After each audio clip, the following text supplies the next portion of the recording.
Programa de debates e entrevistas aqui na TV Apoio. O Ideias vai ao ar toda terça-feira, ao vivo, a partir das 11 horas da noite, com reprises toda quinta-feira, a partir das 11h30 da noite, e no domingo, a partir das 10 horas da noite.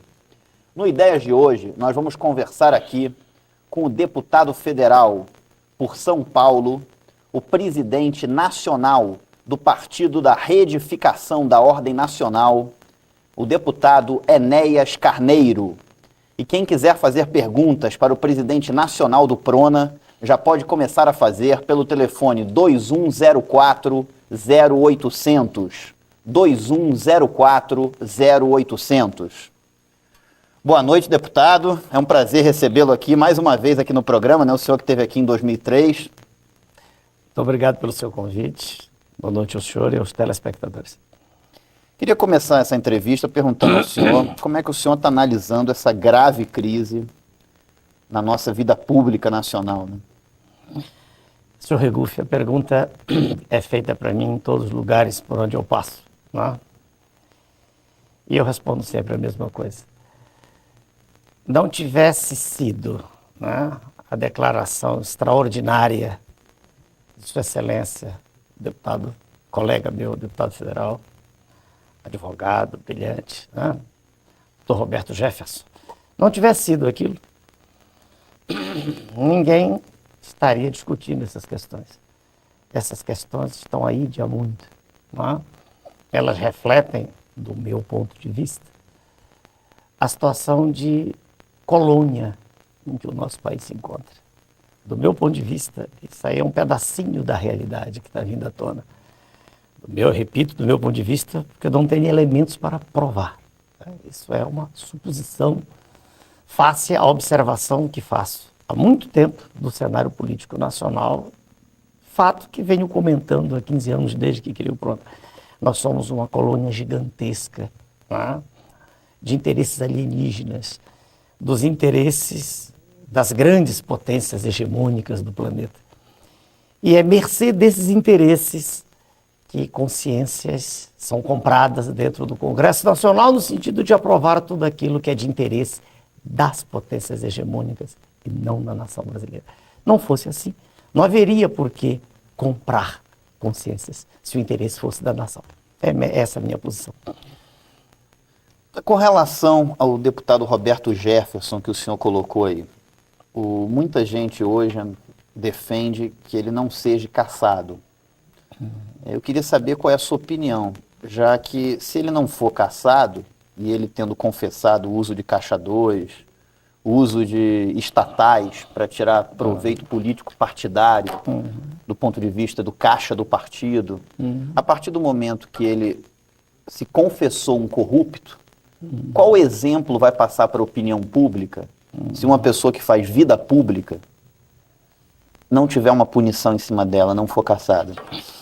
Por mais que seja elogiada a atitude dele de denunciar todo esse esquema, uma pessoa que fez o que ele fez, se essa pessoa não é cassada, não abre um perigoso precedente, até porque vida pública é algo sério e que tem que ter uma estatura moral? Muito bonita a alocução do senhor, muito própria, muito enquadrada nos moldes de tudo aquilo que nós ouvimos desde que cada um de nós é criança. Porém, lamentavelmente, o que Sua Excelência, o colega Dr. Roberto Jefferson apresentou, foi o espelho da verdade. Eu estive certa feita diante dele, uma vez apenas na CPI, uma vez na CPI, não como colega, diversas vezes mais na CPI, e disse a ele que ele tinha feito uma exceção apenas. Ele tinha dito ali que havia um partido virgem, que era o PSOL, que tem inclusive representação lá na CPI, né? Nós do Prona não a temos. Mas eu fui e disse a ele que, lamentavelmente, não era a única exceção. O Prona jamais participou de qualquer coisa desse gênero. O nosso partido jamais recebeu qualquer valor de empresa estatal ou privada. E ele, de público, reconheceu isso. Muito bem. Agora, a sua pergunta sobre a cassação ou não. O senhor defende a cassação? Vou responder ao senhor. Eu fiz os prolegômenos, as notas introdutórias, já que o senhor me disse antes que nós dispunhamos de algum tempo. Claro. Se fossem... O senhor tem todo o tempo para falar. Não, se fossem 30 segundos, eu seria sintético, o senhor me conhece.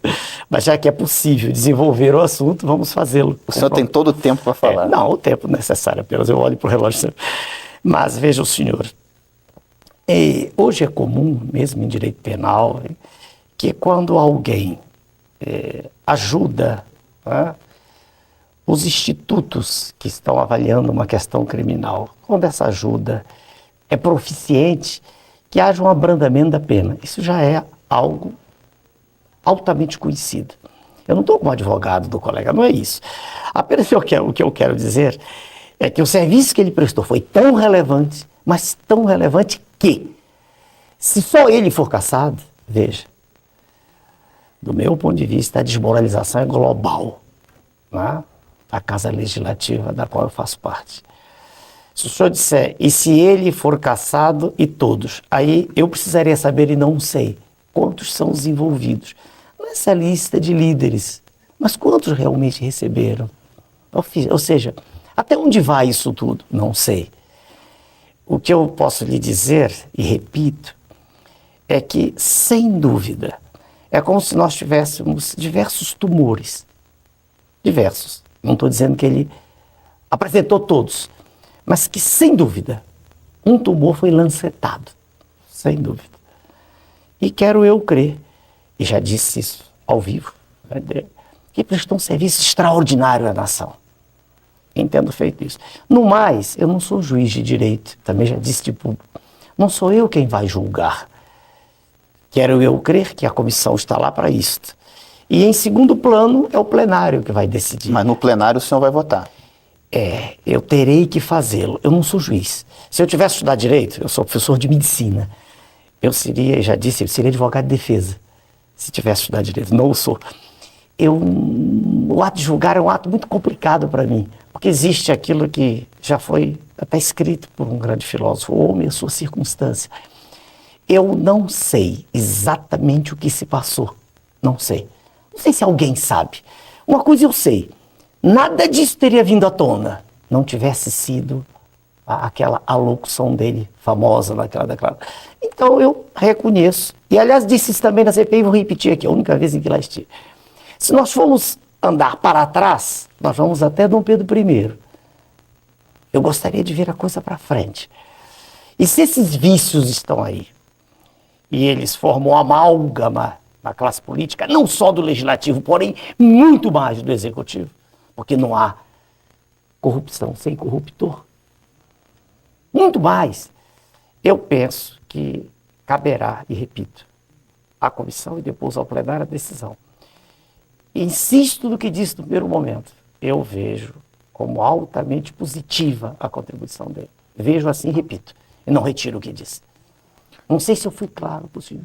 O senhor foi claro. Fui? Eu vejo como altamente, vou repetir para não haver ambiguidade no que estou dizendo. Eu vejo como, se o senhor me perguntar contra quem eu me ponho, deixa eu ser claro, eu me ponho contra o sistema todo. O PRONE é o único partido que votou integralmente. Na época eram 6, os 6 votos. Depois não. 4 estão na base governista e têm suas razões. Não quero discuti-las aqui. Mas votou integralmente contra a reforma da Previdência. Foi uma farsa. Foi um punhal nas costas da população, encomendado pelo Executivo. Contra a reforma tributária que não reformou nada. Eu disse isso claramente no Congresso Nacional. Contra o desarmamento que desarma toda a população de bem e deixa os marginais armados até os dentes. Contra o uso dos embriões, enfim. Em quase tudo que esse governo, não é este, porque eu não faço parte dele, esse governo que está, contra tudo que esse governo, que na verdade é uma continuação, piorar, bem pior, do governo anterior. Eu sou contra um sistema, eu não sou contra em particular o parlamentar, não, o sistema. Eu tenho amigos não posso dizer, não chega a colegas com que me dou muito bem no Congresso. O que me incomoda é o sistema que faz com que um deputado ou outro chegue e diga assim para mim, doutor Enéas, o senhor tem razão, mas não dá para votar assim. Eu ouço isso muito. Agora, deputado, e qual é a Posso sua... lhe pedir um favor? Vou pedir ao vivo. Claro. Peço em todos os programas. O ministro já disse certa feita, ministro a gente está, não é. Haja vista ministros que estavam e que deixaram de ser. Deputado a gente está, não é. Eu sou médico até morrer. O meu diploma ninguém tira. Eu já não tenho mais nem condições de ter consultório, que o tempo não dá. Mas qual continuo dando aula. Qual é o favor? Não, o favor que eu lhe pedi é que o senhor me chame por aquilo que eu sou. Chame de Enéas, se o senhor quiser ter essa intimidade, de doutor Enéas, eu sou médico, de professor, ou de seu Enéas, como o senhor quiser. Como o senhor prefere? Não, qualquer dos títulos que o senhor der, como o senhor se sentir melhor. Entendeu? O deputado, ele está transitoriamente, ele deixa de estar depois, ele não é. Ninguém é deputado, porque em português eles têm ser e estar. Em muitas línguas não, é um tempo só. Só isso. Bom, é um favor que eu lhe pedi. Doutor Enéas. Pronto, médico até morrer. Como o senhor sempre me tratou antes. Deputado é transitório. Deputado, doutor Enéas. Não, é transitório. Foi um favor. Não. O senhor me trata como quiser, né? Eu chamo de senhor Regu, o senhor pode dizer, não me trate assim. Eu chamo aqui os convidados da forma que os convidados querem ser bem tratados. Então, o convidado vem aqui para ser bem tratado. O senhor está sendo gentil. Com relação ao impeachment do presidente, não vejo... Qual é a sua opinião? Isso aí, a maneira de responder é mais categórica. Eu não vejo de maneira boa para a nação isso não. Primeiro que o processo é de um desgaste enorme, entendeu? Desgaste colossal. Nós estamos quase no ano eleitoral, faltam 3 meses.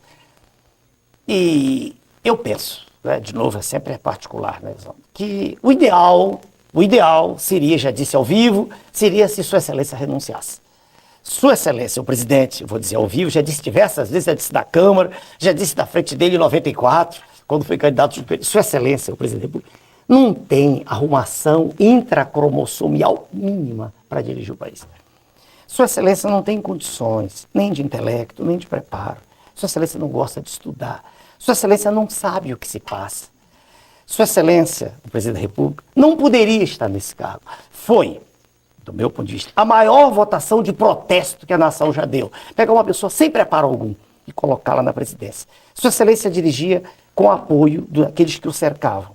Todo mundo sabe disso, não sou eu. A população sabe. Cortaram-lhe esses apêndices. Cortaram-lhe, quer dizer, foram cortados. Não sei quem cortou, esse sujeito indeterminado. Cortaram-lhe os apêndices, foram cortados. E Sua Excelência ficou hoje só. E ele fala de improviso, de quando em quando. E piora. Eu penso isso. Agora, doutor Enéas, como o senhor gosta de ser chamado, ele foi eleito democraticamente. 60 milhões. E nós que apreciamos a democracia, o Estado democrático de direito, nós temos que respeitar voto. Independente de quem esteja lá, quem receba esse voto, seja alguém da nossa simpatia ou da nossa antipatia. Sim.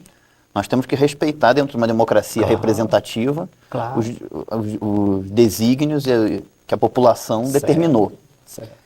Agora, em ocorrendo algum ato que fere a legalidade, a moralidade, aí esse ato tem que ser punido, porque a população não admite impunidade. Não, eu que estou falando. Pode terminar. Logo, em a campanha do presidente, sendo provado que teve caixa 2, eu não estou discutindo aqui as consequências para o país de uma saída do presidente da República. Eu estou discutindo o aspecto legal e o que é correto. Eu volto a falar, a vida pública, para mim, tem que ter uma estatura moral. Ela tem que servir de exemplo para a sociedade. O que me preocupa é o que uma pessoa que declara o seu imposto de renda todo ano, essa pessoa vai fazer, vai dizer assim, o presidente, na campanha dele, ele não declarou tudo, teve caixa 2, por que eu sou obrigado como cidadão a declarar tudo? O que me preocupa é o exemplo, porque um bom exemplo vale muito mais do que 1000 palavras. Em sendo provado a existência de caixa 2 na campanha do presidente da República, o senhor defende o impeachment ou não? Olha, eu sou obrigado a ir um pouco mais fundo do que o senhor. Muito pior, infinitamente pior do que isso, é nós pagarmos, nós brasileiros, 176 bilhões de juros esse ano, no serviço da dívida, este ano. Não há como negar. Sua Excelência, o presidente disse que não, ao vivo, diante de mim, e eu fiquei calado, questão de respeito, mas está lá. Estava na tribuna da imprensa. Eu fui à fonte conspícua, eu fui ao Diário Oficial, estava lá. Declaração do secretário do Tesouro. 176 bilhões são um número difícil de contar. Contar, se quiser contar de um em um. Se quiser contar de um, dificílimo.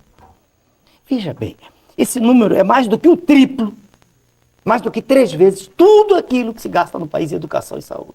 Isso é um assalto à mão armada, feito com a conivência dos meios de comunicação, feito de tal forma que parece até, eu disse há poucos dias no Colégio de Líderes, quando se toca no assunto, parece até que é cabala isso, não se pode falar. Quando toda pessoa que tiver o mínimo de lucidez percebe que essas taxas de juros, tanto do nível nominal quanto do nível real, são as maiores do planeta. Não há razão nenhuma para ser assim. Peraí. E o presidente da República mantém assim. Isso, para mim, sim. Isso é infinitamente pior do que ele ter recebido algo não ter declarado. Porque se o cidadão comum soubesse realmente o que se passa no que concerne a essa dívida que aí está, e entendesse que é dificílimo para a situação, é dificílimo para alguém que não estudou isso compreender. Dizer assim, por que o ministro, atualmente virou ministro, né? Presidente do Banco Central, Sua Excelência, por que foi escolhido dentre uma casta, um grupo que indiscutivelmente defende interesses alienígenas? O presidente do Banco Central foi presidente do Banco de Bolsa. Por quê? Peraí, mas é aí que está, desculpe, senhor. Enquanto todo mundo discute mensalão, desculpe, que é mesada de trombadinha, 30 mil reais, mas a frase da minha não, mas eu gostei muito dela, do colégio de São Paulo. 30 mil reais, quer dizer, para comprar, enquanto todo mundo discute, perdoe-me, essa mixaria, essa quantia, somas gigantescas, fabulosas, saem do país. Mas peraí, depois... É essa a questão. Não, eu não fujo disso. Não adianta o senhor me dizer que Sua Excelência, o presidente, devia sair pro cascador. Ele devia sair porque ele enterra o Brasil. Isso sim. Desculpe, eu já estou me... Não. Vou voltar ao... O que eu acho é o seguinte... Eu discordo do senhor, eu entendo, respeito. Mas muito mais é o que é feito. E todo mundo aplaude. E a imprensa acha lindo. O que eu acho é o seguinte, sim, não me interessa se a pessoa roubou 1 centavo ou roubou R$1 milhão, ou roubou 53 milhões. O que me interessa é que a pessoa roubou. Na minha opinião, principalmente alguém que faz vida pública, a pessoa tem a obrigação de dar o exemplo. Acho que é pior exemplo do que isso que eu estou mostrando.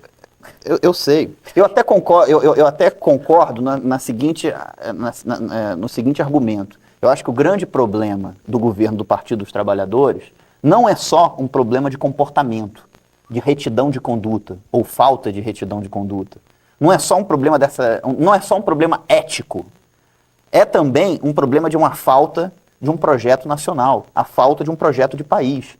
Eu não consigo enxergar, e achei que o PT, quando chegasse ao poder, eu achei que o PT tinha um projeto de país para implementar no Brasil. E descobri, infelizmente, que não tinha um projeto de país. Não tinha coisa. O que mudou na educação desde que o governo Lula entrou? Na saúde? O que houve? Ou pelo menos qual é a perspectiva de mudança? Qual é a política pública de Estado de educação? Então eu acho que falta, além do problema da ética, existe o problema da causa. A falta de uma causa. Aliás, como o senador Cristóvão, ontem, saindo do Partido dos Trabalhadores, fez questão de afirmar, o problema não é só de conduta, é também de projeto, é também de proposta. Então, eu acho que o problema não é só ético, o problema é também de uma falta de uma causa, uma falta de um projeto de país. Agora, quando o senhor coloca que o grande problema dos juros, tudo, é uma ideia que o senhor defende. Isso é um governo gigantesco. Agora, o meu questionamento, deputado, doutor Enéas, como o senhor gosta de ser chamado, é o seguinte: em sendo provado a existência de Caixa 2, isso vai ser uma coisa menor? A sociedade vai aceitar Caixa 2 e corrupção como normal? No meu programa político, onde eu falo sozinho, se for o caso... A sua campanha teve Caixa 2? Claro que não. Não teve? Claro que não, mas peraí... Porque o senhor não aceita isso como normal? Ninguém nunca nem me ofereceu. Como natural? Natural não tem... Escute, eu gasto... O que eu gasto em campanha eleitoral... O que eu gastei foi para fazer o partido. Porque eu não tinha político nenhum e tinha que mandar gente a todo o país, amigos meus, médicos, diversas pessoas, para fazer os núcleos que a lei exigia. É bobagem estar falando disso, é passado. Agora, campanha eleitoral, campanha. Quer dizer, nunca fiz rua, papelzinho, nunca fiz nada disso. Eu falo na televisão, naquele horário meu. Eu tive quase 5 milhões de votos sem nenhum outdoor, nenhum. Pelo amor de Deus, eu falo para os telespectadores e aqueles que creem, nem peço voto. Os que creem em mim votam como uma esperança que possam ter. Então, eu insisto, perdoe, mas não nos afastemos da questão central. O senhor olha para um hospital, não vamos citar nomes, eu não quero agredir ninguém aqui, não vem para isso. Mas o senhor entra no hospital público, qualquer lugar do Brasil, o senhor tem centros de excelência, tem.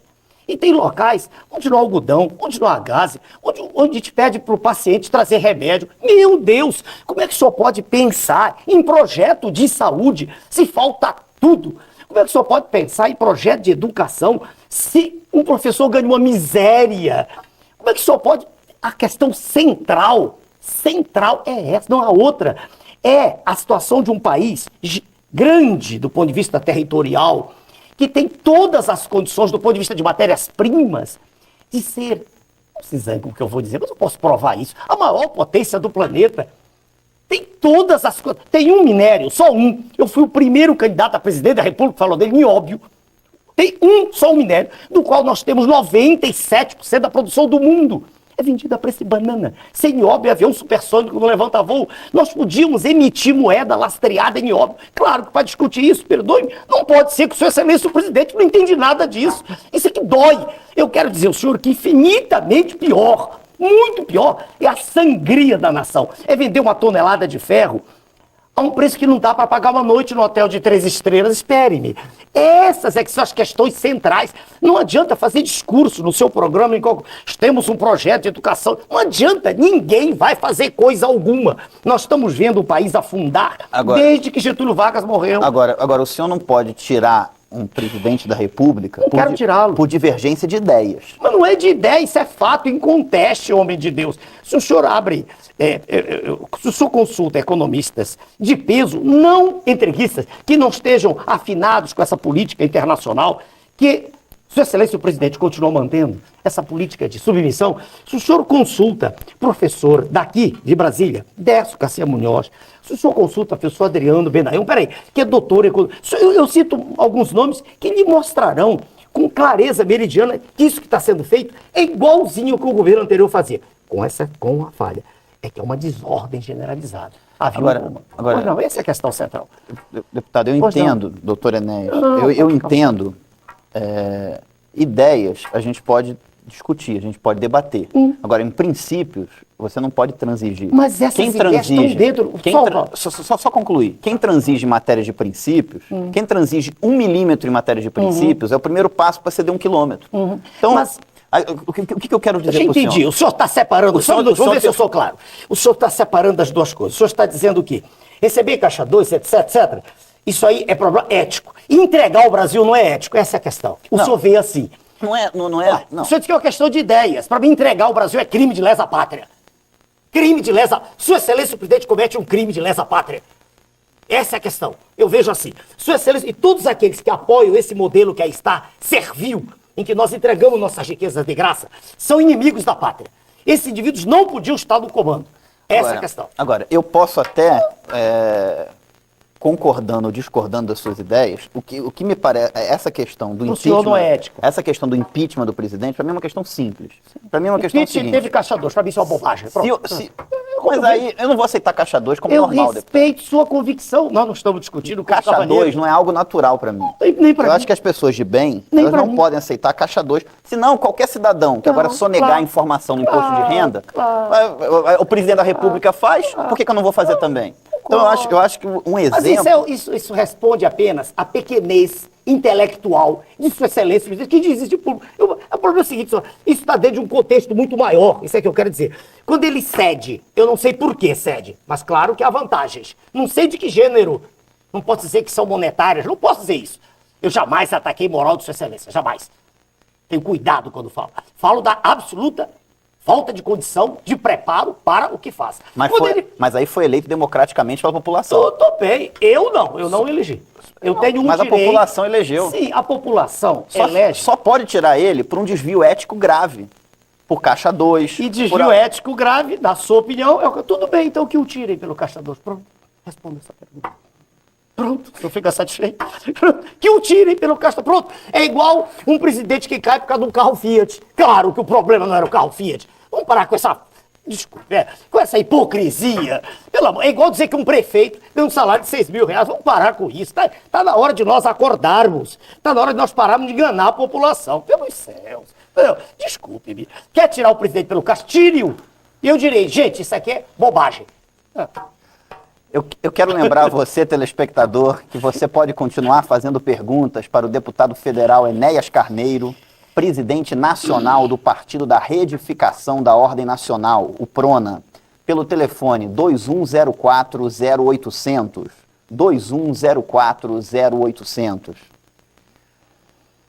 Bom, agora eu tenho uma... Vamos, um pouquinho. Não, é bom que o programa esquenta. Vamos voltar pro... E prende a atenção do... Não, porque... em 30 segundos eu sintetizo. Deixa eu dizer ao senhor. O problema todo é semântico. O senhor põe como uma questão ética. O sujeito gastou 1 milhão, como diz Roberto Jefferson, como ele disse, com toda a propriedade, e diz que gastou 100. O senhor diz, mas entregar ao Brasil, quer dizer, permitir que as coisas continuem como estão, aí está dentro da ética. Eu não consigo aceitar, é só isso. Não levou meio minuto. É só essa a questão. Eu posso ter essa discordância também, mas só que a população... Não, mas o senhor não vai falar pela população, isso é o que o senhor pensa. Epa, se a população pensasse exatamente assim, não me dava a maior votação da história do Brasil. Peraí. Então não é bem assim. Mas, o senhor... deputado, eu vou só colocar as coisas claras. Sim, eu também estou pondo claro. O senhor foi o deputado federal mais votado da história do Brasil. Em termos absolutos, e para presidente o terceiro. Obtendo 1.573.000 votos. Isso. Foi o deputado mais votado da história do Brasil, em termos absolutos. Isso. Mas o presidente Lula também foi eleito democraticamente da mesma forma que o senhor foi. A partir em 30 segundos. O senhor só pode ser cassado, como ele só pode ser cassado, por um desvio ético. Mas então não pode ser por um desvio é dentro da concepção. Não pode ser por uma divergência de ideias. Dentro da concepção do que o senhor está chamando e que eu aceito como questão ética. Pronto, eu já aceitei. Então que ele saia pela questão ética. Tudo bem. O favor prestado à nação seria a renúncia, porque automaticamente o vice-presidente assumiria que é um homem de indústria e, quero eu crer, instantaneamente, aliás, eu perguntei para isso uma vez, baixaria instantaneamente a taxa de juros e permitiria que a economia pudesse ter um pouco mais de vício, um pouco mais de ânimo. Bom, vou fazer uma pergunta aqui para o senhor. Deputado, doutor Enéas, como o senhor prefere ser chamado, o senhor defendeu que o Brasil construísse uma bomba atômica. Vamos lá. O senhor defendeu a construção pelo país de uma bomba atômica.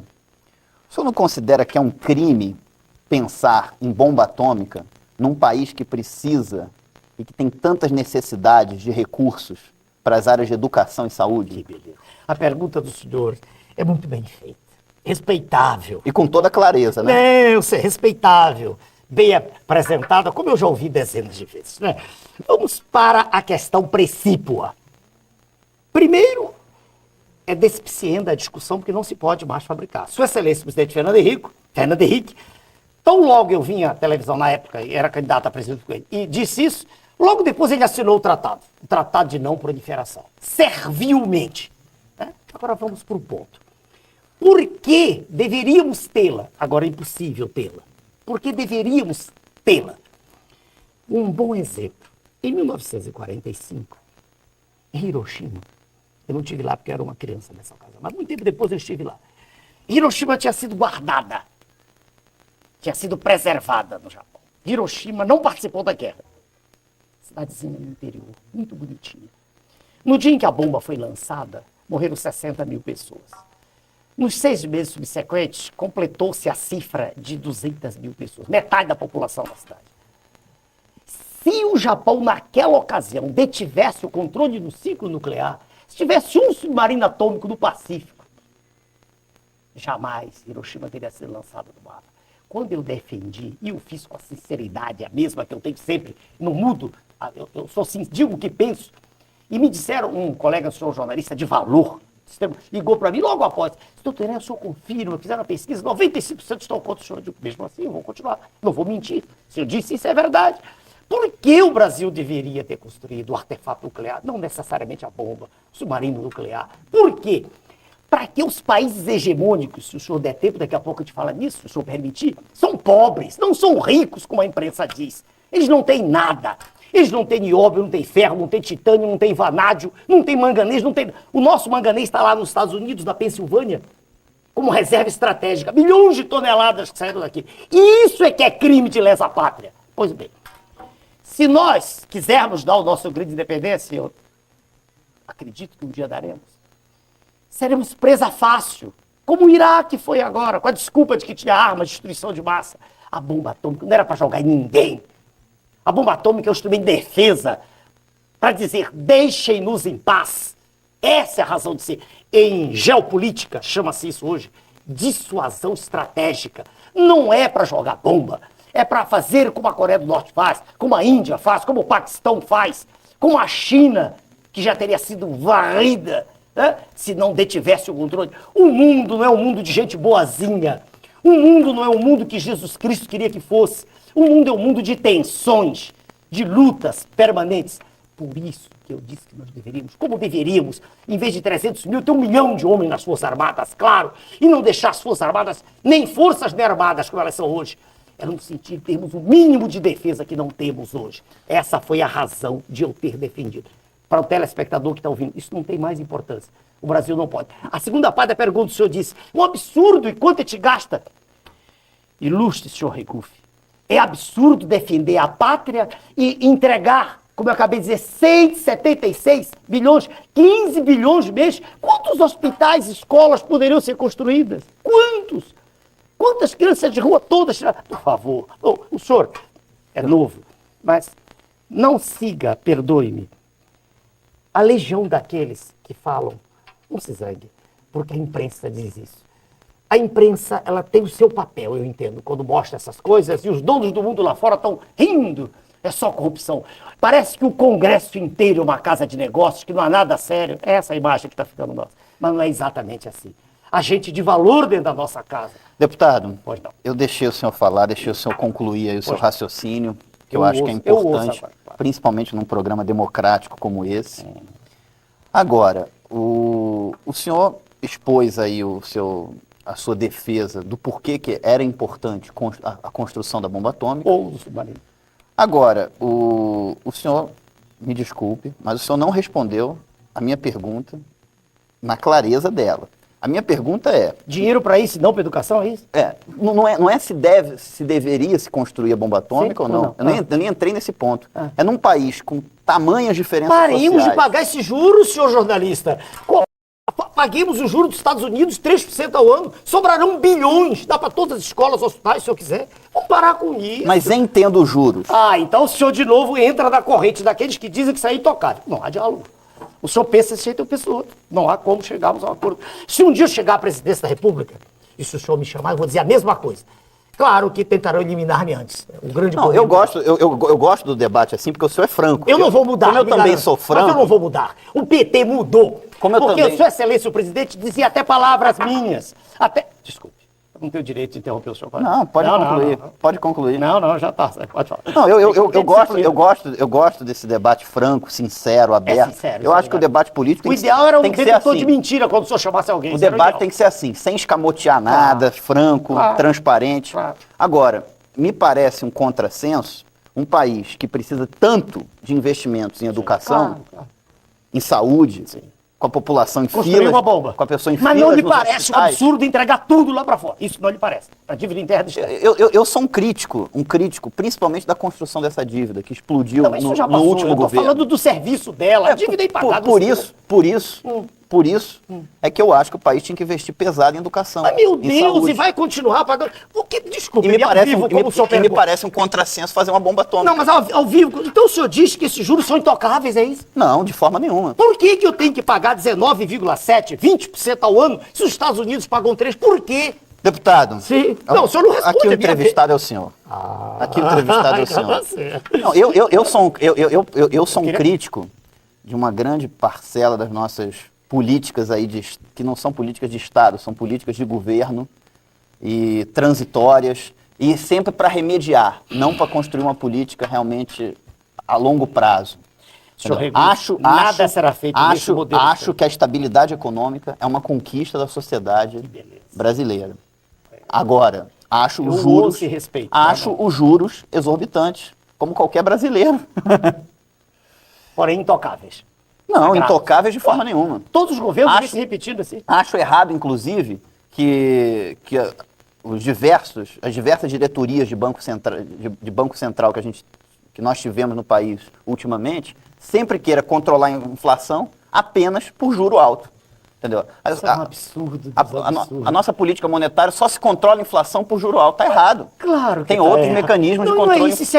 Se a inflação nossa fosse de consumo, ela não é, ela é de custos. Entendeu? A taxa tributária é gigantesca e juros gigantescos.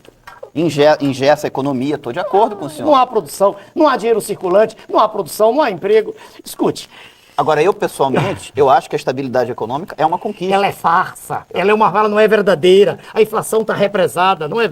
Mas é uma questão altamente técnica, né? Mas, deputado, eu vou só chamar um intervalo, daqui a pouco a gente continua aqui, porque senão a gente não vai conseguir chamar intervalo hoje. Não, seu dispor. Agora, eu acho que... Bom, eu vou chamar um intervalo, daqui a pouco a gente continua. programa. No próximo bloco, mais deputado Enéas Carneiro, não sai daí não, a gente volta já já.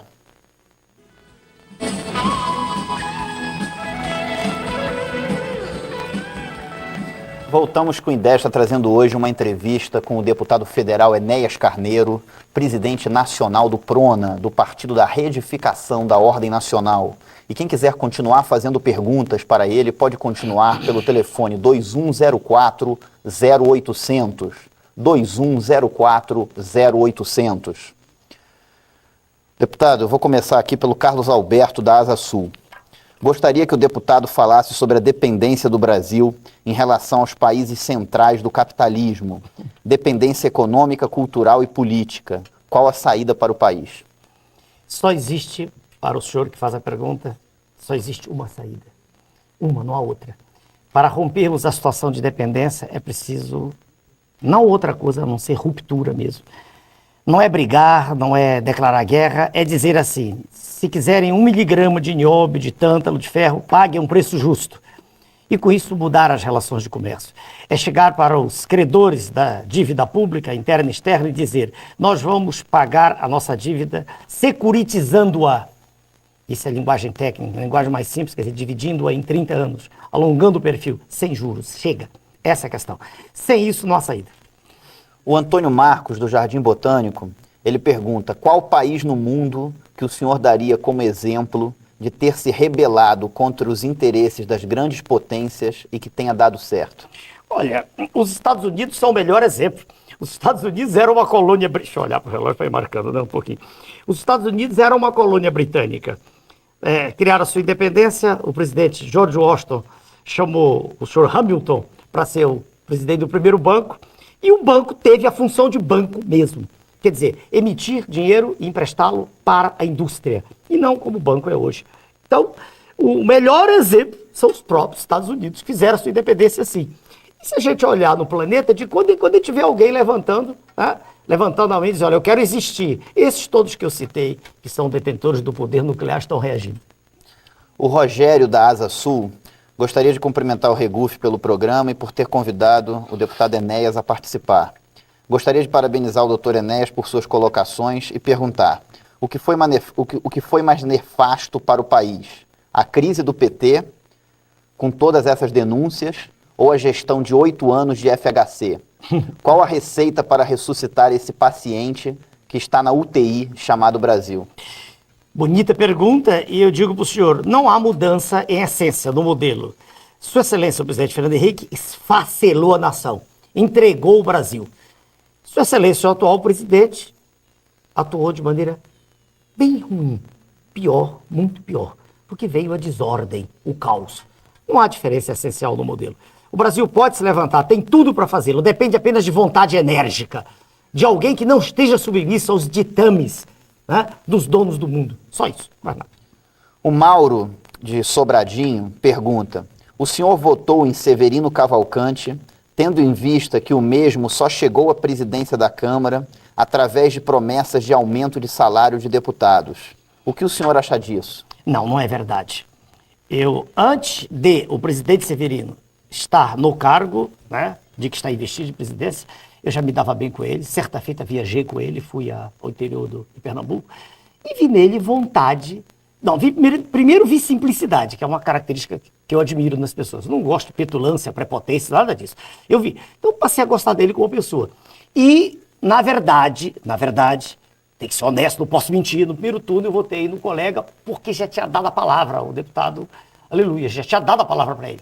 Já tinha dito ele. Quando o presidente Severino lançou sua candidatura, eu não podia recuar. Seria desonesto. Então eu votei e disse ao colega, olha, se houver segundo turno, eu estou com... Né? E houve um segundo turno. O PT já estava dividido na ocasião. Então, não foi porque ele fosse dar aumento, foi pela pessoa que é. Foi pelas características de personalidade que tem. Por isso que votei nele. Foi por causa de aumento, nada disso. O que o senhor achou hoje da entrevista do deputado Severino Cavalcante na Folha de São Paulo? Já. Colocando essa pizza no forno e com muito orégano. Veja, de novo, eu não o ouvi falando. Eu li a reportagem. Estou cansado, há 15 anos, de ver coisas serem ditas e saírem deturpadas, distorcidas. Isso é comum. Comigo já aconteceu muitas vezes. Já processei uma vez, já processei outra vez, já ganhei uma vez, já perdi. É normal. Mas o deputado Severino Cavalcante disse claramente que Caixa 2 não é motivo para cassação. Pode ser para uma advertência. Um momento. Se é verdade que ele disse isso, exatamente, ele foi infeliz. Se é verdade, eu não sei se é verdade. Não estive com ele, não lhe perguntei. Quando eu cheguei, não houve oportunidade.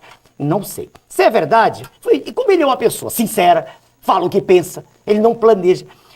Pode ter ocorrido de entendido. Não acredito que ele pense assim, honestamente. Estou dizendo, não acredito que ele pense assim. Se ele disse, foi uma frase infeliz, honestamente. Não é por isso que eu vá crucificá-lo.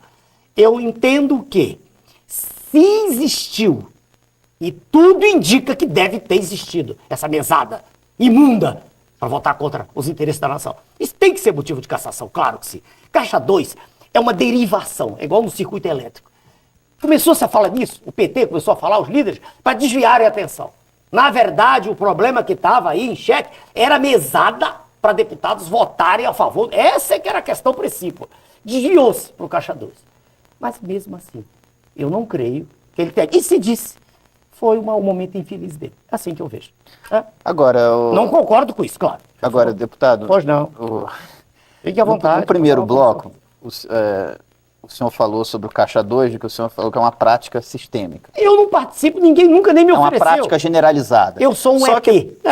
Só que o problema central é que o senhor vai chegar e vai falar para o contribuinte que declara o seu imposto de renda todo ano, se ele omitir alguma informação lá... O que o senhor diz para o dono de multinacional da licença que não tem lucro? O que o senhor diz para ele? Que uma dessas grandes multinacionais que faz consulta no exterior da matriz... Mas uma coisa está errada e a outra também. Um erro, mas nessa ninguém mexe. Mas um erro não justifica o outro. Eu não estou justificando. O que um cidadão de bem, que paga seus impostos direitinho, vai chegar e vai falar, o presidente da Câmara disse que Caixa 2 merece advertência, não merece cassação. Eu já disse ao senhor que eu não concordo com isso, acabei de dizer. Se ele disse... Mas o senhor falou no primeiro bloco que Caixa 2 é normal. Não, eu não disse que o que se passa... Eu não aceito Caixa 2 como normal. Nem eu, homem de Deus, eu também não, mas o que eu estou dizendo é que há certas questões que andam por aí e as quais o senhor e muitos estão dando esse valor. Quando eu vejo questões maiores de que ninguém toca, foi isso que eu ponto desde o início da discussão. O senhor diz que uma é ética, a outra não tem nada a ver com ética, são ideias. É um eufemismo que o senhor criou aí, entendeu? Quer dizer, eu não vejo assim, para mim está tudo errado. Essa é tudo. Para mim está errado, o senhor quer ver? Dentista, médico, não vou citar o nome, o senhor vai, como é que se diz? Com recibo ou sem recibo. Isso me dá náusea. Eu não faço isso. Pago um custo colossal, uma firma pequena que tem. Uma época em que uma colega lá de São Paulo estava vendendo cartinha, foi um escândalo. E estava tudo registrado em nota fiscal. Quer dizer, isso incomoda a gente. Eu concordo com o senhor que incomoda. É que eu não vejo isso como questão central. Essa é a questão. Esse é o ponto. Não adianta, não vamos chegar a resultado. Eu não vejo como questão central. Eu vejo como uma coisa pequena. Essa é a questão.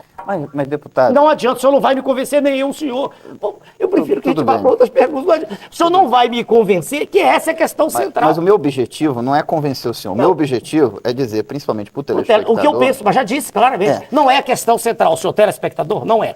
Há questões centrais muito maiores, que dilapidam a economia brasileira. Mas, tudo bem, deixa eu só... Eu vou ter que fazer mais uma vez essa... Se uma pessoa, na hora de declarar um imposto de renda, ela omite algumas coisas, ou um empresário cria um caixa 2, na minha opinião, isso é é eticamente condenável, é juridicamente ilegal. Claro. Na minha opinião, tinha que dar cadeia. Nós temos que ter respeito às leis desse país. Se um deputado que faz vida pública, ou seja, a vida pública exige uma estatura moral. O senhor está repetindo. Se essa pessoa faz uma campanha com caixa 2, esse deputado não ser cassado é dar um péssimo exemplo à população. Tudo bem, vamos ser caçados. Já chegamos lá. Mas quem admite? Mas não é questão central. Para mim não, mas o senhor quer que eu mude? Não é um crime. Não é um crime. Não pode dizer que não é um crime. Eu quero dizer que é, do meu ponto de vista, algo menor quando a nação entrega crianças, vão para a rua pedir esmola, meninas se prostituem, um número de pessoas desempregadas é gigante, e tudo fica normal. A razão, a causa, a submissão, a entrega do patrimônio não é questão ética. Nós não nos entendemos, não faz mal. Né? O senhor já disse o que pensa, eu já disse. E o telespectador já sabe exatamente o que eu penso também. Agora, também tem muita gente nesse país que agora só fala em erro como se alguns erros não fossem crime. Tem muitos erros aí que não deveriam ser denominados erros. Deveriam ser denominados crimes. Aí o senhor tem que mudar o Código Penal.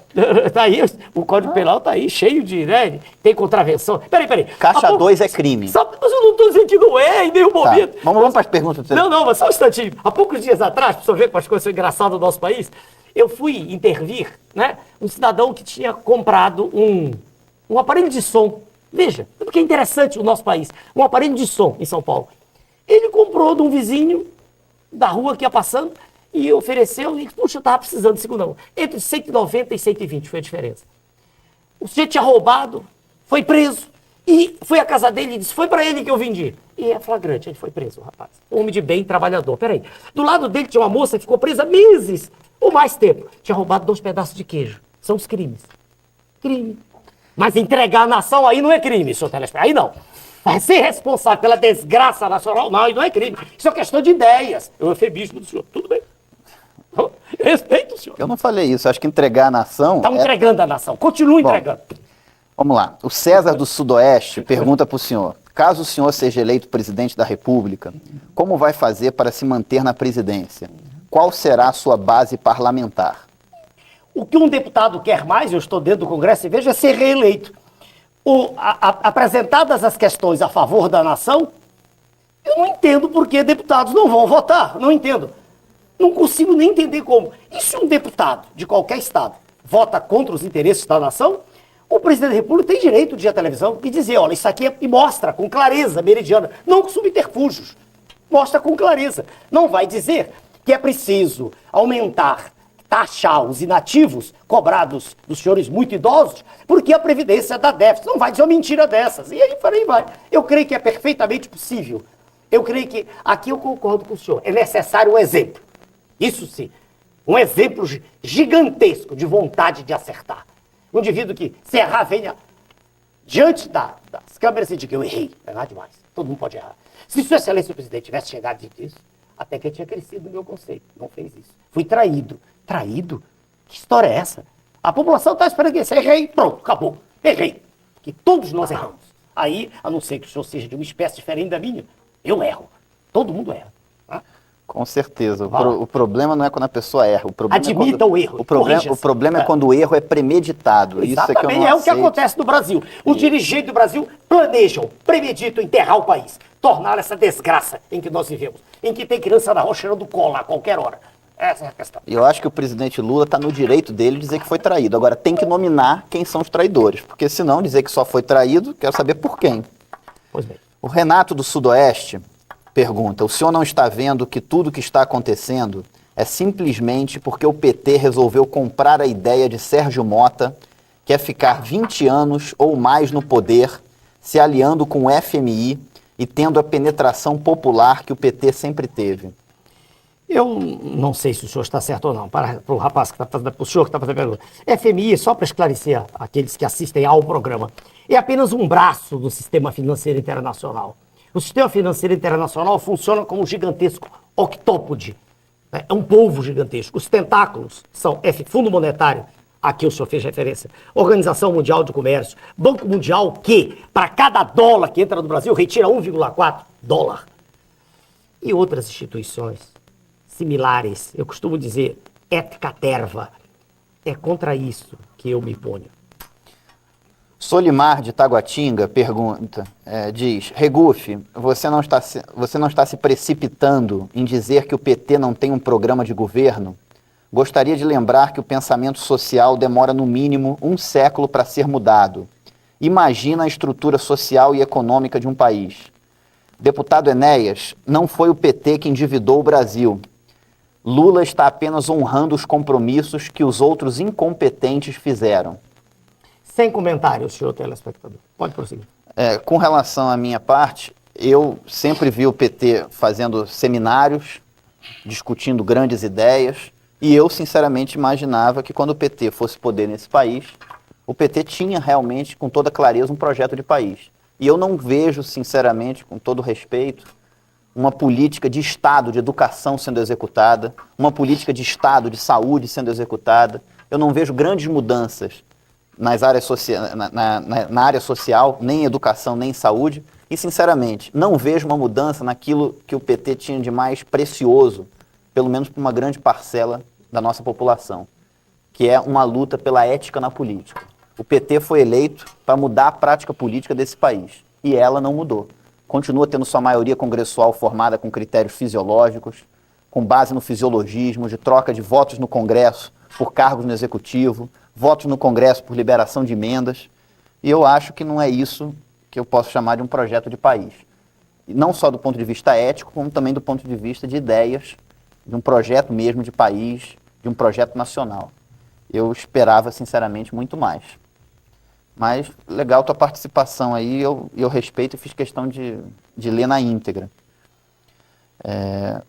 O Alexandre de Sobradinho gostaria de parabenizar o deputado Enéas pela lucidez e competência com que está respondendo as perguntas. Se tivéssemos mais parlamentares como o senhor, o país seria muito melhor do que é hoje. Gostaria de parabenizar também o Regufe por convidar o Enéas, que tem tão pouco espaço na nossa imprensa brasileira. Acho que obrigado seu fã aqui. Muito obrigado ao senhor pelas considerações. Ronaldo Teodoro, do setor de mansões de Sobradinho, considerando que o PT em Brasília é, entre aspas, carta fora do baralho, que candidato o Prona pretende apoiar ao GDF nas eleições do ano que vem? Eu não tenho... Senhor, que faz... Como é o nome do rapaz? Ronaldo Teodoro. Senhor Ronaldo, eu não tenho ingerência sobre o Prona nas diversas unidades da federação. Não existe um processo de controle local. Eu apenas digo ao senhor que os colegas daqui, que tomam conta do partido, tomarão as decisões que lhes parecerem as mais adequadas, no sentido de haver uma união de propósitos. É isso que eu posso responder. Uma coisa eu lhe garanto, não haverá união com o PT, isso eu lhe garanto. Deputado, tem algumas perguntinhas finais aqui. Finais aqui para o senhor. A primeira é o seguinte: como é que o senhor se qualifica e se define do ponto de vista ideológico? O senhor se define como direita, como esquerda? Como é que o deputado Enéas se define? Posso responder? Do ponto de vista político e ideológico. Uma só, nacionalista, convicto. Agora, no que concerne a direita e a esquerda, com todo respeito ao senhor, e essas expressões são usadas de maneira muito ampla, abrangente pela imprensa, mas nem deveriam mais ser usadas. Elas são anacrônicas, obsoletas e não têm nenhuma correspondência com a realidade. Se esquerda quer dizer que o Estado detenha o controle dos bens de produção, isso não existe mais. Vamos sair em Cuba. Se direita quer dizer que a iniciativa privada tem que tomar conta de tudo, então todos os países do mundo seriam direita. Isso não faz sentido. Essa distinção não existe mais, é anacrônica. Eu me permito dizer para o senhor, eu sou um nacionalista convicto. Não cabe ao Estado ter o domínio, cabe ao Estado intervir no sentido de melhorar as condições daqueles que não têm condição de sobreviver, daqueles que na luta, né, selvagem que aí está, não tiveram acesso. É o Estado que tem que cuidar disso. Essa é a minha posição. Outra pergunta, deputado. Tributação judiciosa, né? E não o que aí está. Deputado, outra pergunta. O senhor elegeu, junto com o senhor, mais 5 deputados pelo Prona. É verdade. Hoje, apenas 2 continuam no Prona. E dizem que o senhor é muito centralizador e autoritário demais. Sim. O senhor é autoritário? Depende do conceito de autoritário. Se ter vontade firme, saber exatamente o que diz, não andar em torno do arbusto. Se isso é ser autoritário, eu sou. Apenas uma questão de curiosidade. Esses senhores que saíram estavam comigo há 2 décadas. Conviviam, participavam de discussões, seminários, congressos. E será que só depois de 20 anos perceberam minhas características de personalidade? Interessante, extremamente curioso. Muito curioso. Eu deixo a critério do telespectador também o seguinte fato. Todos estão na base governista. 3 no PP e 1 no PL. Curioso, só. Sem mais comentários. O colega, quero deixar claro, já disse, não num programa para o Distrito Federal, para o Brasil inteiro, que permaneceu do meu lado a figura do doutor Elimar, médico como eu, colega, extremamente sério, dono de uma conduta ilibada e que me honra muito com a sua presença no partido. A presença dele faz com que eu me sinta revigorado. Deputado, Chegando ao fim? Tem mais algumas perguntinhas rápidas. Eu dou te dois. Mas a sua presença está dando uma audiência grande e é importante aqui usar esse espaço. E a maneira como o senhor conduz também, não sou só eu. O senhor, tanto que chegaram aí, não diatribes, não ofensas, chegaram aí elogios ao senhor. E eu acho que esse programa aqui é um espaço que é importante até para tirar as dúvidas do telespectador que está em casa. Bom, outra pergunta é a seguinte. Logo após as eleições de 2002, surgiu uma denúncia nos jornais. Mas será possível? 3 anos depois, em todos os programas, perdoe-me, porque não há originalidade nenhuma nisso. As cartilhas... Mas não é questão de originalidade, é questão que o telespectador que está em casa pode ter curiosidade de saber e eu tenho obrigação de perguntar para o senhor. Então, se eu errar na pergunta, eu já sei que o senhor vai perguntar. Vendia cartilhas no diretório de São Paulo. É verdade, quem vendia era a doutora Vanir, sob minha orientação. As cartilhas eram vendidas com nota fiscal, todas. A firma é minha firma, tem meu nome, Livraria Editora Ernesto Aracaneiro. Todas elas estão no tribunal. Já ganhamos em primeira instância. A questão está agora em Brasília. Isso é verdade. As cartilhas eram vendidas. Eu parei de vender apenas porque ela sentiu mal. Porque não vejo nada demais e continuaria vendendo. É melhor isso do que dinheiro para da mesa, do que mensalão. Eu estou vendendo doutrina do partido para aqueles que chegam do partido e querem saber como é que eu e o nosso grupo fundador pensam. Isso é verdade. Tá claro? Tudo bem, mas posso concluir a pergunta, que a pergunta não era bem essa. Então, digo, a cartilha era vendida para quê? Para quem chegasse, candidato ou não. Um canalha que fez isso, esse escândalo todo, subvencionado, porque ninguém suportava uma eleição daquela que eu tive, gigantesca, sem ir a lugar nenhum. A nenhuma das 600 e tantas cidades. Então ninguém aceita essa vitória. Tem que ser essa pasmaceira, apertar a mão e dar galinha e prometer cargo. Essa que é a eleição brasileira.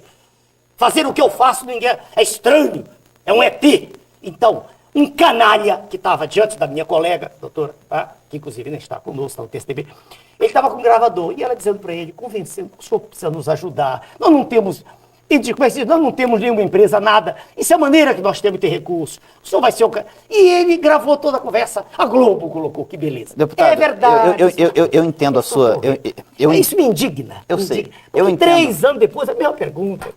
Deputado, sempre no fim do programa. Não, calma, ainda vamos ter mais programas. Estamos meia-noite, 5. Mas fique tranquilo. Ainda tem tempo, a gente vai... Eu entendo a sua emoção. Agora, eu acho que é importante, até para o telespectador... O senhor recebeu aqui vários elogios dos telespectadores. Normal. E é importante para os telespectadores... Eu não penso assim. Terem total conhecimento do que ocorreu. Respeito o senhor, mas eu não penso. Porque senão... A verdade é sempre o melhor caminho. Mas é verdade isso que eu estou dizendo. Está no tribunal. Eu sei. Porque a denúncia que saiu nos jornais foi de que o Prona vendia espaço para as pessoas serem candidatos. Que quem quisesse ser candidato pelo Prona, não é pagava, exatamente isso. Peraí. Pagava ao Prona para ser candidato. O Prona vendia legenda, era a palavra que saía. Vendia legenda, que é para a pessoa sair candidato. Primeiro que se fizesse isso, não é crime. Mas não fazia isso. Vendia para qualquer pessoa e candidatos. Muitos que não foram candidatos compraram. E muitos candidatos também não compraram, que foram até... Houve um programa, deixa eu me lembrar quem foi, que me permitiu, o Gugu, o senhor Gugu, sou liberado, né? Permitiu ao vivo. Eu chamei... E eu estou lhe permitindo aqui falar para o telespectador ao vivo. Quando eu trago esse assunto, é para o senhor colocar as coisas em pratos limpos. Mas já foi colocado tudo isso, está no tribunal já ganhei em primeira instância, está aqui em Brasília, porque o senhor sabe que o processo é lento. O processo não é rápido. A justiça é assim mesmo, é morosa, mas é natural, tudo está dentro do modelo que nós vivemos. Veja bem, o senhor Gugu permitiu que ao vivo eu convidasse esse cidadão para que ele viesse lá. Ele não foi. Eu o convidei para vir ao vivo. para ele dizer que ele tinha sido obrigado. Se eu tenho gente que foi candidato sem pagar, a pessoa chegava e dizia, eu tenho recurso. Era candidato. Agora, quem podia, a minha colega pedia. O que tem nisso? Como é que se valoriza tanto isso? Diante de tanta imundície que aparece? Pelo amor de Deus. Eu já respondi para o senhor. O partido vendia apenas cartilhas. Só, não, em livro, cartilha, tudo com doutrina do partido. PT vendia boné, vendia uma porção de porcaria, não serve pra nada, vendia estrela. Nós vendíamos cartilha, documento ilustrativo, documento contendo a doutrina, contendo a realidade sobre o Brasil. Mas não é errado vender boné também. Ah, tá tudo permitido. Errado é fazer comércio de legenda, e não estou dizendo que o senhor fez. Não, também não é. Não fiz, mas não é. Mas é errado fazer comércio de legenda? Uma concepção. De que é que o partido vive, cavalheiro? De quê? Vamos lá. De como é que a gente mantém uma sede em Brasília, uma sede do Rio e São Paulo, um aluguel, computador, como é que se mantém? Vamos parar com esse, desculpe, senhor telespectador, isso tudo é um cinismo. Como é que o partido vai se manter qualquer... Vendia cartilha. Hoje, os parlamentares eleitos colaboram. No meu caso, o doutor Libaco. Os outros, graças a Deus, não estão tão longe. Mas os poucos que a gente elege, que querem colaborar, que também muitos não colaboram, é a forma... O partido hoje é visto como empresa. Desde a Constituinte, desde 88, é uma empresa. Isso tudo, desculpe, que vem à tona, isso é de um cinismo desse pudorado, querer mentir. Ou o Cheto recebe de empresa, como o senhor Roberto Jeff disse, eu não recebo. Posso fazer uma pergunta para o senhor? Vontade. Vontade. Agora estão se levantando suspeitas sobre as contas dos partidos políticos, tudo. Como é que é a contabilidade do Prona? Ela tá na internet em tempo real? Não sei, é o contador que eu não sei ele responder. Está em tempo real, a gente presta contas no final do ano, não. Deixa eu ser preciso. Ou é 30 de março ou 30 de abril. Por que o senhor não coloca em tempo real para que a pessoa que estiver em casa tenha a chance de entrar no computador lá e ver a prestação de contas direitinho do partido? Um minuto só, senhor Regufe. Isso é uma questão que eu tenho uma estrutura. Tenho um advogado aqui em Brasília, tenho um tesoureiro no Rio e um segundo tesoureiro aqui.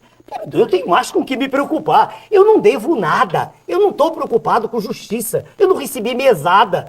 Minha posição foi sempre clara. Mas não é só o Prona, não. Acho que o PT, o PPS, o PSDB, todos os partidos deveriam colocar as contas dos partidos na internet. Até porque a pessoa até porque o partido político vai representar a sociedade. Sim. É que nem político. Político, ninguém é político por obrigação. A pessoa é político por opção. Então, se é político... Ou por indignação como eu. Mas, absoluta, não, indignação porque eu comecei aos 50. O que eu perdi, se eu delinear aqui pro senhor, o senhor eriça seus pelos. Mas o senhor entrou na vida pública... Porque quis. Por uma questão voluntária, foi por opção. Quis, então, ninguém me mandou. Então, por exemplo, sabe uma coisa que me incomoda muito? Eu acho que é o seguinte, querer ganhar dinheiro, não estou dizendo que é o seu caso, querer ganhar dinheiro é legítimo na vida. Dinheiro dá um bom automóvel, dá uma boa casa, as pessoas vão muito mais, bajulam muito mais quem tem dinheiro. Agora, quer ganhar dinheiro, vai para iniciativa privada. Vai querer ganhar dinheiro às custas do contribuinte. Senhor jornalista, eu sou um professor de medicina bem sucedido. As custas da população humilde, as custas da população humilde eu não aceito. Não é meu caso. Não estou dizendo que é o seu caso. É porque o senhor acha que tudo é com o senhor e não é. Não, é que o senhor está discutindo comigo. Discuta com quem não tinha um centavo, pedia dinheiro para avião, para pegar para passagem, e hoje tem propriedade. Mande levantar, não é só abrir conta em banco não, que a maioria do dinheiro nem vai para banco. Mande levantar a evolução patrimonial, pegue o seu poder e fale para você ver, que abra, pega o patrimônio, não é só do sujeito da mulher, dos filhos todos, e veja o que aconteceu. Mas o que custa o senhor que defendeu aqui no programa ética, transparência... Não, foi o senhor que falou nisso. Eu em nenhum momento falei nisso. O senhor não defende a ética? Depende, com essa concepção restrita, canestra, que o senhor usa, não. Para mim é uma coisa bem grande. O senhor pega a ética só para isso. Olha, não pode fazer isso aqui pode. Aí eu discordo. Não, o que pode? Pode entregar o Brasil, pronto. Não acho que pode entregar o Brasil. Então, de forma alguma. Vamos começar de forma alguma. O senhor está colocando palavras na minha boca. Não, deputado, aí eu tenho que fazer uma retificação aqui. Tudo bem, corrijamos. O senhor não diz, mas isso não o irrita. Pronto. Não, isso me irrita. Mas o senhor disse que é uma questão de ideias. Se eu colocar palavras na minha boca... Não, já retirei. Mas o senhor disse que é uma questão de ideias. Pronto, não foi? Essa foi sua frase. Foi. O senhor disse assim, deputado, o que eu quis dizer foi que é o seguinte, a população elegeu um presidente da República. Então, goste dele ou não, ele é o presidente da República. Eu respeito a democracia. Aqui a população elegeu um governador. Goste dele ou não, ele é o governador. A não ser que ele cometa... A não ser que cometa uma ilegalidade. Que comete algo que fere a ética. Que vai ferir a lei desse país. Porque a gente tem que ter respeito à lei. Sim. Mas a Constituição fala em juros de 12%. Pronto, já lhe mostrei. Reconheça, então, se nós quiséssemos seguir a lei, ipsis literis, quer dizer, o pé da letra que está ali, peraí, está tudo errado, então. Como é que eu posso pagar cheque especial, ou tantas contas que todos nós pagamos em banco, em juros que são múltiplos daqueles, contrariando a Constituição? Com provas, eu acho que tem que tirar o presidente da República. Sem provas, eu não acho que tem que tirar. Porque eu acho que ele foi eleito democraticamente, como o senhor foi. Entendeu? Se tiver provas, provou que tem caixa 2 na campanha do presidente Lula. Então vai ser cassado. Porque vai dar um péssimo exemplo para a população. Nossa. A pessoa vai passar a sonegar e dizer, eu estou sonegando informação porque o presidente também sonegou. Porque eu tenho tanta convicção disso, é o direito seu. Que é a terceira vez que eu estou dizendo. É o direito seu. E eu digo que quem trai e entrega o país devia, na verdade, nem estar no cargo. É minha tese, eu continuo dizendo. Mas aí o senhor defende o quê? Eu? Que se tire ele da presidência por causa dos juros altos? Não, é que não são juros altos. Tá. Só a condução completa, total da política econômica, que é desastrosa, é criminosa, lança o país no abismo. Aliás, o país já vinha no abismo. Se nós pegarmos alguns gráficos, né, de participação dos salários na renda nacional, isso vem piorando desde que os militares assumiram. Aí eu concordo com um dos telespectadores. Não é privilégio desse governo, não, de jeito nenhum. Ele apenas agigantou só. Tá, a última pergunta agora para encerrar o programa. O senhor falou, nós falamos aqui de várias coisas graves nesse país. Tem algo que me incomoda muito, que eu tenho batido aqui muito aqui no programa, já repeti várias vezes, e queria falar também com o senhor. Não sei se o senhor vai achar uma coisa menor também, mas pode até ser uma coisa menor, mas também é errado, e eu acho que as pessoas de bem têm que lutar pelo que é correto. Todo trabalhador recebe 13 salários por ano, 12 mais o 13º. Todo deputado recebe no mínimo 15 e no máximo 19 salários por ano. 15? 15 porque recebe um de ajuda de custo no início do ano legislativo e um de ajuda de custo no final do ano legislativo. E mais 4 de convocação extraordinária quando tem 2 em julho e 2 em dezembro. Você está sabendo mais do que eu, honestamente, tem que ser sincero para os senhores telespectadores. Estou sendo sincero. Talvez porque no meu curso, que ainda resta, eu tinha consultório, dava aula, até resta só meu curso, Rio e São Paulo. Eu ganho bem, nunca neguei isso. Eu atentei para esse fato. Não estou negando, não. O senhor está, claro, está com as informações na mão. Eu que recebe, quando chega, eu me lembro, recebendo. E quem recebe no ano também. Mas quem recebe 19, honestamente, eu nunca fiz. Quando tem convocação extraordinária, recebe 19. Tá certo. Quando não tem, recebe no mínimo 15. Tá certo. E todo trabalhador recebe 13. Tá certo. Isso não é uma certa anomalia do nosso sistema? Olha, honestamente, vou dizer de novo para o telespectador. Isso é uma questão menor? Não é questão. Já não respondi. Tá bom, o senhor agora está pondo palavras na minha boca. Tá bom, responde. Eu ia dizer o seguinte, é verdade que se nós quiséssemos pautar o salário de vereadores, deputados, senadores, por aquilo que ganha um trabalhador, já é um absurdo. O salário nosso esse eu sei, bruto é 12 mil reais, que dá líquido 9, uma fração. Então já seria. Mas eu não vejo dessa forma a comparação. Porque, ao contrário, o deputado federal que está cuidando aí na casa de questões nacionais, ou pelo menos deveria estar fazendo isso, do meu ponto de vista, perca aí os eleitores, ele tem que ser muito bem pago. Eu considero, o salário, eu não posso, não interessa se tu vota em mim ou não, eu não posso, porque eu como médico ganho muito mais, como professor de medicina, se eu abro mão e venho para cá, eu não posso entender que eu seja remunerado no nível de uma pessoa que merecia ter o mínimo para sobreviver, não 300. Eu me levantei contra isso lá. Isso é um absurdo que está aí. Repito, ninguém toca no que sai, oficialmente. Aí não há ética, aí está tudo dentro da ética. Então, eu peço desculpas, mas eu não vejo que ganhe esse salário seja grande de maneira nenhuma. E, repito, eu nem tomei conhecimento disso, não sabia. Sendo sincero, que dou um salário 2 a mais, sim. Que isso é correto, que deveria haver. Mas entrou na sua conta. Certamente. Talvez eu não tenha notado, porque eu já lhe disse, tenho receita de fora. De fora da pessoa que é de fora do país, pelo amor de Deus, de curso que dou no Rio e São Paulo, graças a Deus, com 250 médicos no Rio, 250 em São Paulo, por semana, 1.000 médicos por ano. Eu tenho pelo menos 25 mil médicos que estudaram comigo, nunca atrasei um minuto em nenhuma aula minha. Quer dizer, eu tenho minha vida, e tinha muito mais do que isso. Agora... Então, peraí, o que acho certo? Claro que não é certo receber 19 salários, é evidente. Não é correto. Agora, não é que ganhe muito, não é isso. Aí não. O deputado federal está cuidando de questões nacionais. Ele tem que ganhar muito bem. Porque nem todos têm essa vida lá fora. Muitos foram eleitos e passo a ter isso aí como única fonte de ganhar muito bem. Eu penso assim, muito bem.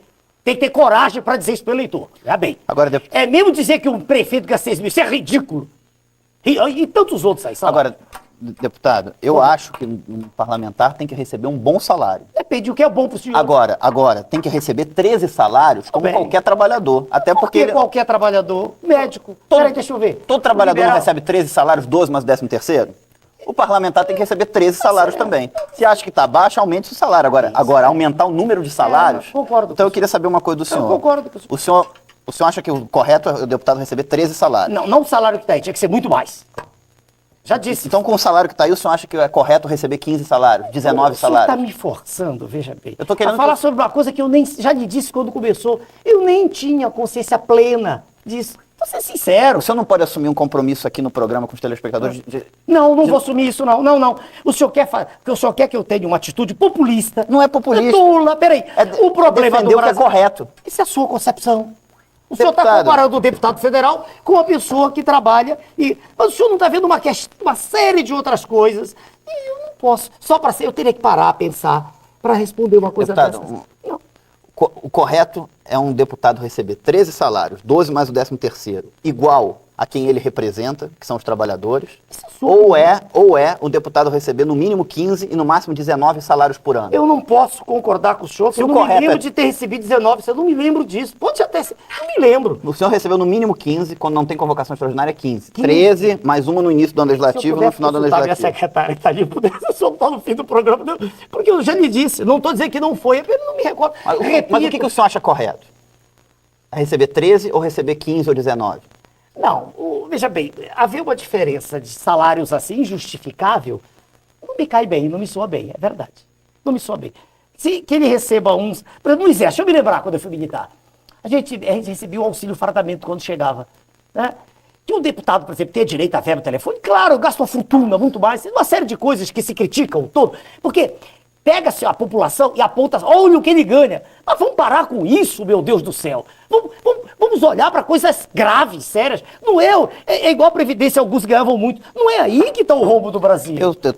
Eu falei aqui que existem coisas muito mais graves. E essa questão. Agora, isso levar não a discussão para esse ponto. Mas isso não tira... O senhor está jogando um parlamentar, eu não posso deixar de ser, contra a população. Ou eu ganhei 19, eu nem tinha noção disso. Deputado, só para terminar, deixa eu dizer uma coisa. O senhor falou em populismo. Na minha opinião, isso não é populismo ou demagogia. E se for populismo ou demagogia, é uma demagogia, um populismo positivo. Porque a gente tem que defender o que é correto. Isso é sua opinião. Senão, daqui a pouco, quem defender o que é correto é populista, demagogia. Não, isso é Ainda sua bem que tem opinião. alguém que defenda isso. É a sua opinião, respeitável. Mas eu não estou defendendo 19 salários. Já lhe disse que eu nem tinha consciência. Tá Sendo bom. sincero. Então tá bom. Vamos Estou sendo sincero aqui. encerrar o programa, senão a gente não vai conseguir encerrar o programa. Não, se eu dispor, eu não posso mentir.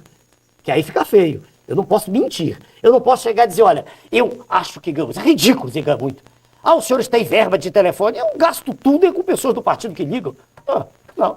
Eu só acho que um parlamentar tem que receber 13 salários como qualquer trabalhador, 12 mais o 13º e ponto. Os outros apresentam um projeto para que só receba 13 salários e ponto. Enquanto não passar, o parlamentar que defenda o que é correto, já que eu acho que o correto é 13 salários... Correto. Trabalhar até 3 da manhã, como fico, colegas de mais idade, que até um dia nós chamamos a atenção, passa mal, o sujeito 2 da manhã... Mas aí aumenta o número de salários? A gente, ou seja, todo não. trabalhador recebe 13 salários, o parlamentar 15 ou 19, e ninguém discute isso. Isso é normal. Por isso, se fosse o caso, eu parei, porque eu precisaria pensar. Eu não gosto desse verbo que os senhores jornalistas usam toda hora. O que é que acha? Eu não acho nada. Eu sei as coisas ou não sei. Eu não soube como me pronunciar, porque o senhor me apresentou um problema que eu nem conhecia. Outra coisa, um deputado federal tem 16 assessores numa verba de gabinete de 50 mil reais. Nossa Senhora. Precisa de 16 assessores? Aqui na Câmara Distrital ainda é até mais. São 24 assessores por 74.800, agora ainda vai ter um aumento de 15% sobre essa verba de gabinete. Sabe o que o senhor está me parecendo? Ou seja, um absurdo. O senhor É menor, mas é o dinheiro do contribuinte. O senhor está me parecendo... Peraí, o presidente Collor, sua excelência... Peraí, quando no programa dele para a presidência eu era candidato, ele mostrava uma sala com 3 telefones e dizia, tá vendo? Nessa sala estão nomeados 20. E o homem comum olhar e dizia, tá vendo aí que vai o meu dinheiro? Isso é ridículo, senhor. Deixa eu dizer uma coisa para o senhor. O ex-presidente Fernando Collor, que foi cassado, tem outros problemas, infinitamente maiores. E tem outros valores que não são os meus, entendeu? Agora, os meus são de lutar pelo que é correto. É a sua concepção de correto, não é a minha. Eu o respeito. todo o seu... O senhor acha correto um deputado receber de 16, 15 a 19 salários eu acabei de dizer e a população receber 13? Eu acabei de dizer, só sei que um indivíduo que trabalha, por exemplo, para mim, tem extras. E, normalmente, há deputados, colegas nossos, que ficam até 3 da manhã, até 4 da manhã. Já aconteceu aí, votações. Será que está errado que ele ganhasse mais? Eu não vejo a coisa desse jeito. O senhor olha para aquilo que todo mundo aponta como sendo a causa dos problemas nacionais. Eu não vejo assim. E não é por eu estar lá. Eu antes não estava e talvez daqui a algum tempo não esteja mais. Mas não é aí que está o problema. Eu não vou, perdoe-me, seguir a manada de burros. Olha lá, tá vendo? É lá que está o centro. Não é isso, não é essa a questão. Tá, deputado, eu tenho que encerrar o programa. Mas eu estou ao seu dispor desde meia-noite para encerrar o senhor. Eu só acho que tem algumas coisas no Poder Legislativo que as pessoas entendem como coisas normais e que não são normais. E que as pessoas, e que a sociedade simplesmente tolera ou desconhece. E que eu acho que são coisas... Para o telespectador, eu tenho uma vida lá fora que hoje é bem inferior à que tinha antes. 2 faculdades dava aula. Mas o senhor fez isso por opção. Por opção. Por opção. Por opção. Estou por opção e sairei por opção, não é porque ninguém diga. Sem dúvida.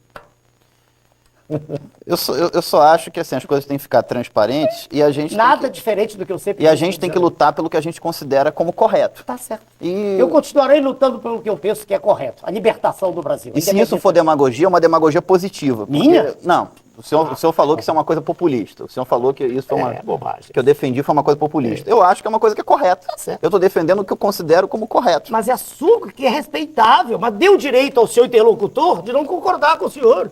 Pô, é um direito que o senhor tem. Mas o senhor acha normal o deputado receber 15 a 19 salários por ano? Senhor, o senhor está pela 4ª, 5ª, 10ª vez. Eu já lhe disse que eu desconhecia, não tinha essa informação registrada. Que mais 1 ou 2 salários é verdade, eu me lembro de ter recebido. 19 não me recordo. Não tô Mas dizendo o senhor acha correto receber salários extras? 19, não, teria que ser feito um cálculo sobre as horas extras. Se não me falha a memória da consolidação da lei do trabalho, chegava a 50% quando é de madrugada.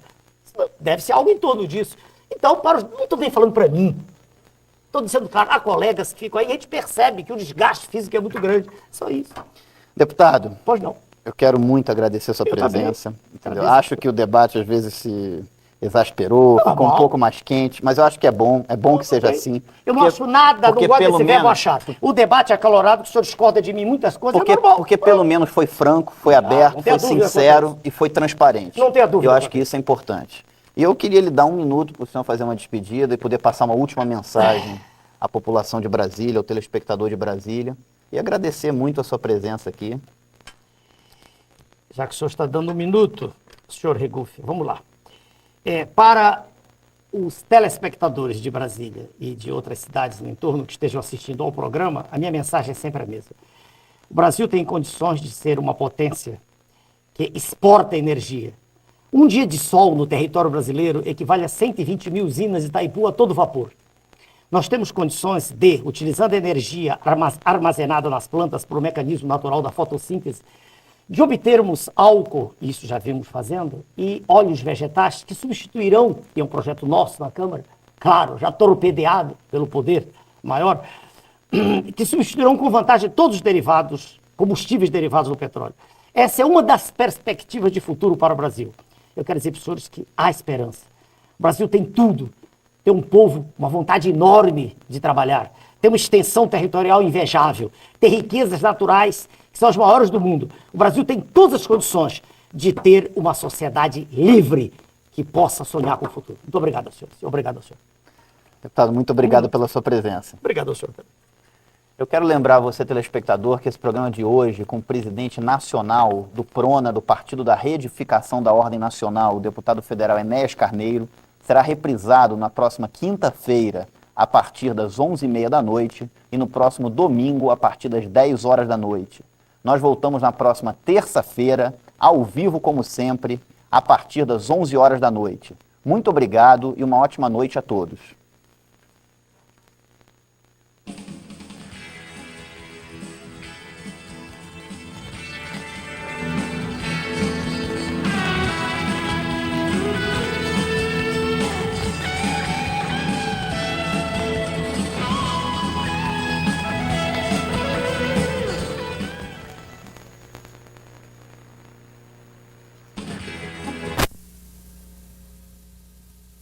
Brasil, cerca de